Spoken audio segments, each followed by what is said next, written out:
श्रीनगर के एक छोटे से गांव में एक गरीब बालक रामदास रहता था, जिसका इस संसार में कोई नहीं था। जब वह केवल 3 वर्ष का था, तभी उसके माता पिता का निधन हो गया। वह अनाथ था, पर फिर भी हर दिन किसी न किसी आश्रम में जाकर अपना पेट भरने के लिए भटकता। कभी किसी से खाना मांगता, तो कभी बच्चों के साथ खेलता, ताकि अपने अकेलेपन को भूल सके। उसकी मासूमियत और सरलता ने उसे इस कठिन संसार में अपनी पहचान बनाए रखी। एक दिन रामदास एक प्रसिद्ध संत के आश्रम में पहुंच गया। उसने संत से कहा, गुरुजी, आप सबका ध्यान रखते हैं, मेरा इस दुनिया में कोई नहीं है, तो क्या मैं भी यहाँ आपके आश्रम में रह सकता हूँ? बालक के मासूम शब्दों ने संत के दिल को छू लिया। संत ने प्यार से पूछा, बेटा, तेरा नाम क्या है? रामदास ने झिझकते हुए कहा, मेरा कोई नाम नहीं है। संत ने सोचा और कहा, अब तेरा नाम रामदास है, अब तुम यहीं हमारे साथ रहोगे। रामदास वहीं आश्रम में रहने लगा और धीरे धीरे आश्रम के छोटे छोटे काम करने लगा।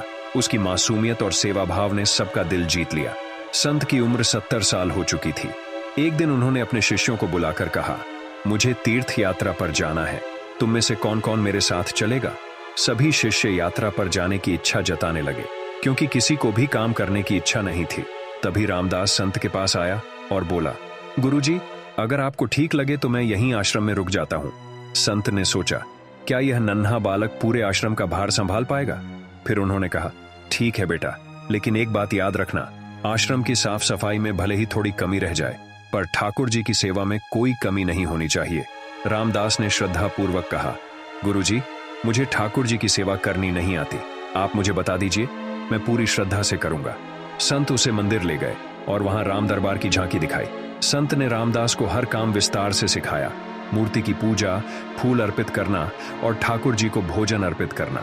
रामदास की सेवा भावना इतनी सरल और सच्ची थी कि उसका दिल सीधे भगवान तक पहुंच गया।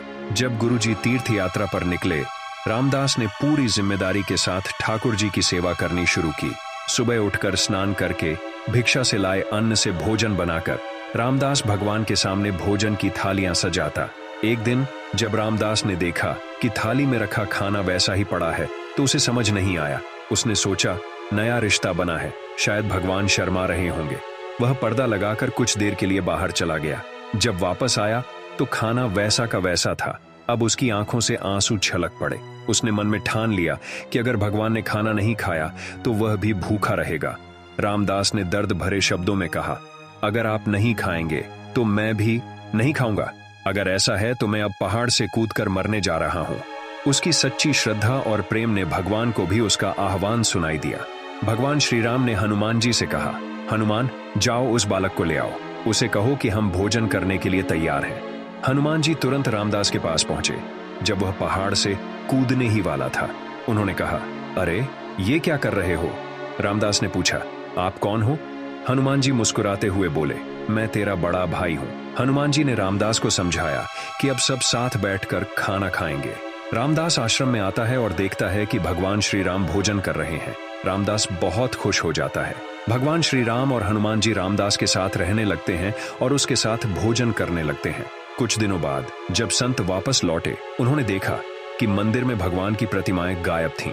संत घबराए हुए रामदास को बुलाए और पूछा, भगवान कहाँ गए?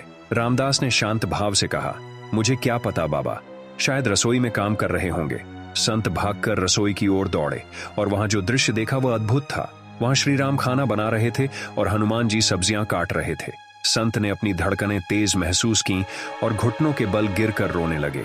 उन्होंने कहा, प्रभु, मैं तो वर्षों से आपको खोजता रहा और आप यहाँ मेरे सामने अपने भक्त की सेवा में लगे थे। रामदास की मासूमियत और भक्ति ने भगवान को उसके साथ भोजन करने के लिए बुला लिया। इस कथा का अर्थ यही है कि ठाकुर जी आज भी दर्शन देने के लिए तैयार हैं, पर हमें रामदास जैसी सच्ची भक्ति और प्रेम होना चाहिए। रामदास की कहानी हमें सिखाती है कि सच्ची भक्ति और सेवा का मार्ग भगवान के करीब ले जाता है।